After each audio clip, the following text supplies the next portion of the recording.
Okay, so my name is Edel Murphy. Thanks a million, Sarah. I work full-time in the university here, working in the area of public and patient involvement. For a number of years recently, thank you very much, there's been a growing interest in the idea of getting the voice of the patient, of the public, to influence how we do our research. And that's what I'm going to talk to you about. The Health Research Board, who are one of the main funders of health research in Ireland, have been very much behind driving this move to increasing the amount of public and patient involvement in research. And one of the things they did was they funded 5 universities under a programme called PPI Ignite to ignite the extent of involvement of public and patient throughout the whole of our research process. So I work on the NUI Galway programme. So before this, I worked with the Primary Care Clinical Trials Network, so they're the people who have got the funding for the grant, or for the documentary. So my job is to explain to you in about the next 15 minutes what exactly public-patient involvement is, and then you'll see some examples from people later on about it in practice. I think, having listened to Sarah, probably the first thing I should say is that the research that we've seen so far is very much lab-based. There's a lot of other research happens where we're dealing directly with human participants, and a lot of the public and patient involvement is in that space, and we're broadening it out across the board. Let's see what we'll look. So I'm going to try and explain what PPI is, why we might do involvement, have a look at what I call the involvement spectrum, and then talk briefly about how people go about getting the voice of the public and patient into their research. So what is PPI? I thought first what I would do is maybe describe to you the maybe traditional approach to research, and then what's the change in terms of how we're going forward. So to start by saying all research is funded, and researchers go through a process like you do for any piece of work, where a call goes out and you submit an application, and a lot of people submit applications and some people are successful. So when you're funded, what happens? Well, in the research space, researchers are very committed to what they're doing. You have young, early career researchers who set out on a journey, I suppose, of their research careers, do a lot of really good work. You have researchers who have given a lifetime of research, and they're not just researchers, but they also work as clinicians, as doctors, so they are bringing their experience in that to the table as well. We do our research in labs, as we've seen. We also do a lot of research based in our offices, at desks. We do data collection out in the field. We're very good at collecting data. We're very good at taking blood pressure. We're good at taking blood samples and analysing bloods and looking at various indicators. We're good at doing surveys. We're good at interviewing research participants, and all the time we're taking data from our research participants.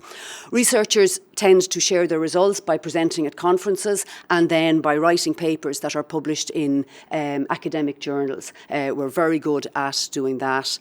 Some researchers work to try and get the output from their research to influence healthcare policy by working with, maybe the HSE, Department of Health, at kind of the end of the cycle. So what is different about getting the voice of the public and patient to influence our research?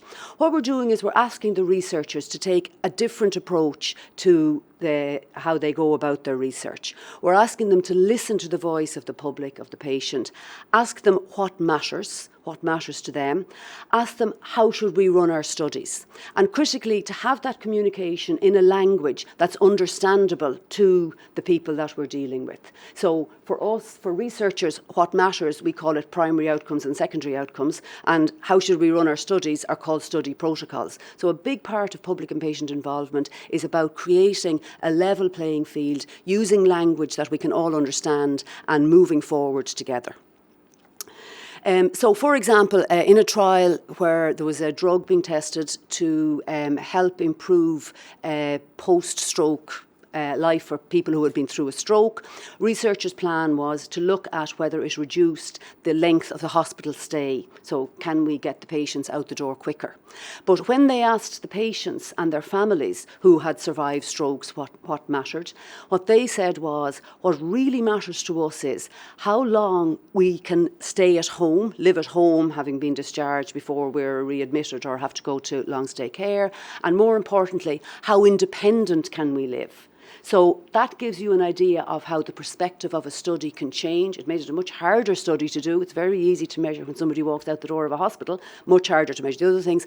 But that's what it's about. It's about listening to the people that we're going to be doing our research on and designing a study that meets everybody, that we find a common ground to move forward.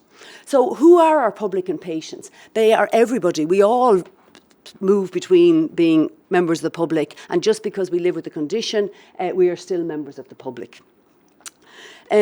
So the definition of public and patient involvement is often described as being research that is carried out with and by members of the public rather than to, about or for them. So traditionally, we're taking data, we're analysing it, we're drawing our conclusions. Now what we want to do is work with representatives of our population or people similar to those we're doing the research on to do that right across the process.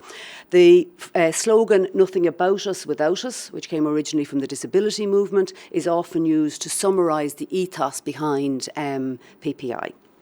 And the Involve organisation in the UK is a main driver of involvement there.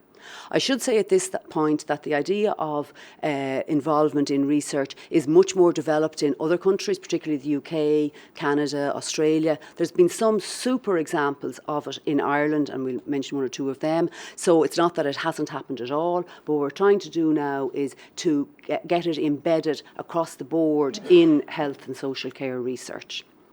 And to spread the word with the documentary, both to researchers and to the public, what it's about. So this is a definition I like. It has come from a PPI contributor, somebody who's in the primary care group here in NUI Galway, that PPI means that people who are likely to be using new treatments developed through research are directly involved in and shape the decisions made to produce the new treatments. So let us have our say as you're developing new treatments that are going to impact us. So what do we mean when we say public and patient? Well, we mean any member of the public. They may be a patient, they may live with a condition.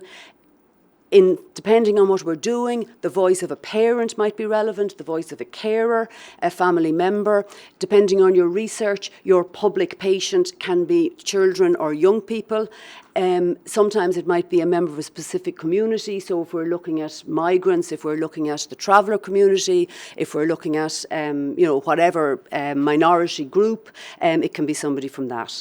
It's probably important to say that in Ireland, our PPI partners, or our PPI contributors, as I like to call them, they can be individuals gathered from the local community. You can work with a patient organisation as a partner or with a community organisation. So our PPI partners come from different places, I suppose.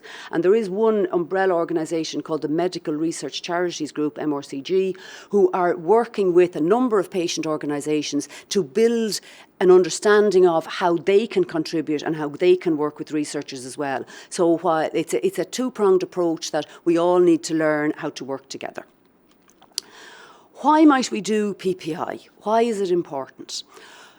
At the nub of this, at the centre of this, is the idea that the person with the lived experience of living with a condition, or their carer or family member, and their carers or family members, they're the people who know what it's like. They're the people who really experience the condition we're investigating, and that's why their voice matters. What we're looking for is the alternative views from our PPI contributors, alternatives to the views of the researchers and the doctors who are already shaping the research. And we have to ask who knows best what matters to the patients. Well, the patients certainly have an opinion on that, and it's about bringing all those opinions together. There's evidence that it's best practice. It enhances the quality of our research, the relevance of it, and in some cases the acceptability of the research results. a lot of our research is publicly funded, and embedded in that is that there is a public right that they know what's happening, and also that they can shape what's happening in terms of accountability and transparency and so on. There's a lot of work being done on research waste. The stats in terms of research that is done that is repeating research that is already, unnecessarily repeating research that has already delivered good evidence, or that research that doesn't get published. There's a lot of research done that doesn't contribute to moving forward. And there's good work done showing that. But one of the ways of solving this is by involving your public, your patient in the process, so that you're doing research and you're looking at outcomes that matter to the patient. It can lend more credibility to your data. And again, if we take, for example, maybe work on something to do with infant feeding. If we have had parents of young children and grandparents and people with experience involved in the research, then when we're sharing the results, if those people are able to share the information with the people who need to hear, it does add credibility to the fact that, this matters and it's been translated in or communicated in language I can understand. And last, and in some ways least, but in some ways the biggest reason why PPI is important is that funders are now demanding it. And the HRB are now asking in our research grants, tell us how you have worked with patients to get to this stage, and tell us how you're going to involve them in your research as partners, as advising you on how the research is done. And why I kind of hesitate on that one, it's not why we want people to do it, but it certainly has kind of made everybody sit up. So, the PPI spectrum, and this is important in terms of understanding where we're at, there are many different levels at which you can involve the voice of the patient. At the very bottom is none. That's what I've described already. Researchers here, gather data, we don't even tell you the results. Moving up along the line, we have the idea, and Sarah has referenced it, where we tell people about our research, we run information evenings. That's good, it's a beginning, but the dialogue is mainly one way. So what we're looking at is moving further up this involvement spectrum. And here we have a really important layer of activity where we work with groups of members of the public, of patients, and consult with them right across the research cycle. How should we do this? Does this make sense? What matters? What will we measure? How will we measure it? And at this stage, there's different levels of shared decision making around different aspects of the work.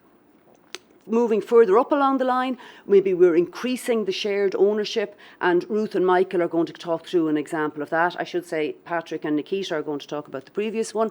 And then moving further up along the chain, we're looking at increasing the involvement, increasing the partnership, up to where you get to a stage where research is initiated by your patient or your community group, and in some cases driven completely and led with maybe the professional researchers, the academic researchers coming in to do the research, but very much driven by your public and patient groups. It's important to understand what is not PPI, and this is from your point of view when you're coming to, look around at the landscape. Researchers find it hard to differentiate the difference between involvement and the normal research, as do people who take part in research. So probably the first thing to say is taking part in a research study isn't involvement. That's participation, and it really matters. That's how we get our research data. But that isn't involvement. You sign a consent form to take part in a study, and the data is collected from you. Work aimed at raising awareness, so our outreach, our information evenings, going into the schools, that's very good, it's very important, but again, it's not involvement in our research, it's us telling you about our research. Often in research, we do one-to-one interviews. This is called qualitative research, where we sit down with our research participants who have consented to take part, and we follow a structure or semi-structured questions that we ask. That is hearing the voice of the people, but it's within the structures of a research project that has been developed by, up until now, mainly by researchers. So, qualitative interviews aren't PPI. And above all, what we're trying to do is avoid tokenistic approaches to involvement in research. And what do I mean by that? Well, I mean something like most research studies have some kind of a management committee, a steering committee. Getting a patient to sit on the steering committee that meets twice in the course of the study and having a meeting run where their voice isn't heard and the language is all research and academic, that's tokenistic. It's very easy to do tokenistic PPI. It's much harder to do real, meaningful PPI. And across the PPI spectrum, there are different approaches. I'll be talking shortly. Sometimes your PPI contributors can actually help you with the research. So maybe by conducting some of those interviews, peer-to-peer interviews. We'll talk a little bit about that. And Michael and Ruth are going to talk about an example, another way of approaching it. So I think all the time in involvement, what we're trying to do is increase the ownership and the involvement in the decision-making of our PPI partners. And John Salzberg, who's in PPI in UL, gave us this way of explaining it, where it's do whatever it takes to increase ownership of your PPI contributors in your research. So we're moving away from tokenism to a partnership. Okay, so looking at some examples, here in NUI Galway, we have a really good example over the last 3 or 4 years, led by Professor Sean Deneen. Sean is the leader of the PPI Ignite programme here. He's an endocrinologist, diabetes doctor, works in the hospital. And over the years, he has seen, and there's a lot of evidence, that young adults really struggle with managing their type 1 diabetes when they get to 18, 20 years of age, and they're at high risk of poor health. Good evidence isn't available at what the solution to this is. So Sean has gone about trying to reimagine what effective diabetes care for young adults would be. So he wanted to develop a research programme that would come up with a new approach. But critically, at the start, he thought it's about young adults. What's really important is that the young people with type 1 diabetes shape the new way forward. So he started by recruiting and setting up a young adult panel.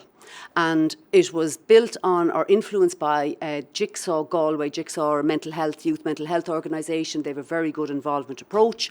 And they recruited and interviewed a panel, interviewed people and selected a panel of 8 to give them a good mix of, people who would be on the panel. And the young adult panel was trained up a little bit in how meetings operate and a little bit about research, and then they got moving. They got moving to help to shape what a new healthcare system for these people would be. And the solution has a couple of different components, and they were involved in developing each of them. So there's some bit of technology, and there's some bit of a support worker, and there's various bits coming together. Then there was a feasibility study, which is a very early phase research, and they were very involved in designing that and planning it out. They do sit on the steering committee of that, and that's okay. It's not tokenistic because they've been involved all the way along the line. They have been active in terms of sharing the results of the various bits of research that have been done, and also they've been active in telling the PPI story, which is really good because PPI is developing and we all need to hear about how it works. And importantly, they also were trained recently to conduct those qualitative interviews I talked about, where the researchers thought, well, it would be great if young people interviewed other young people. But the PPI young adult panel, they decided they didn't really want to do that. And that's an important message as well, that our PPI partners, researchers can't tell them, we want you to do A, B and C. It's about deciding between you what your PPI partners want to do.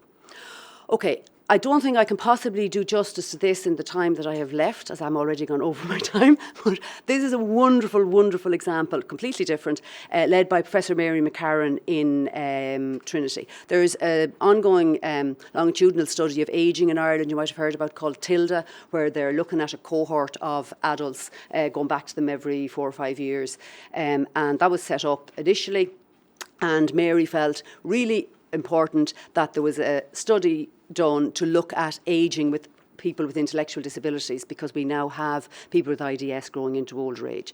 So she got funding for it, and right from the start the idea was that she was going to mirror the same questions, the same topics that the ordinary adult population, ageing population were being asked, and ask those questions of people with IDS. So from the start she thought about how could she empower people with IDS to help with the study and make the study meaningful and make the outcome of the study meaningful for people with intellectual disability. So she did many things. I'm only going to give you 2 or 3 examples. The first thing she did was to create awareness for the work. She issued a call to IDS groups to design a logo for the study. Art competition, huge response. Immediately the IDS community got interested. Then there were all these questions that were being asked of your ageing population. So she ran workshops with people IDS and said, these are the things we have to ask about. Tell us, how can I ask that of your peers in language that they'll understand and in ways that we can gather the data. So through a series of workshops, they redesigned the questions, maybe using pictures, using language they could understand, and the same topics, the same questions were asked of people with IDS as of your normal population. And the last part, now there's a lot of other bits to it, but the last part, so at the end of the first phase of the study, 120-page scientific report done, 6 chapters, all covering different things. For example, how do people with IDS communicate with their healthcare professionals? And brilliant report sitting on a table somewhere. So Mary said, OK, how can we communicate these results to the people who took part in the study? So she got a scriptwriter to take each of the chapters, look at the key messages and write a little scene to communicate it. So for example, how do we communicate with our healthcare professionals? What are the issues for people with IDS? And then people with IDS acted out the scenes. They were recorded, and there's videos available online showing the outcome of your 120-page report. Acted by people with IDS, communicating in language they could understand. Their peers can look at them and see, this is the study we took part of, what came out of the study. So that is across the whole cycle. And I suppose why I'm focusing on that, first of all, there was so many different things to it. And also, it takes a long time to do good PPI, and it doesn't happen overnight, and it's incremental. You start small and you build from there. So a long way from designing the logo to our videos. So that's basically me. There are more examples during the day, and I think the message is from the public and patient, don't leave us out in the cold. So thank you very much for your time.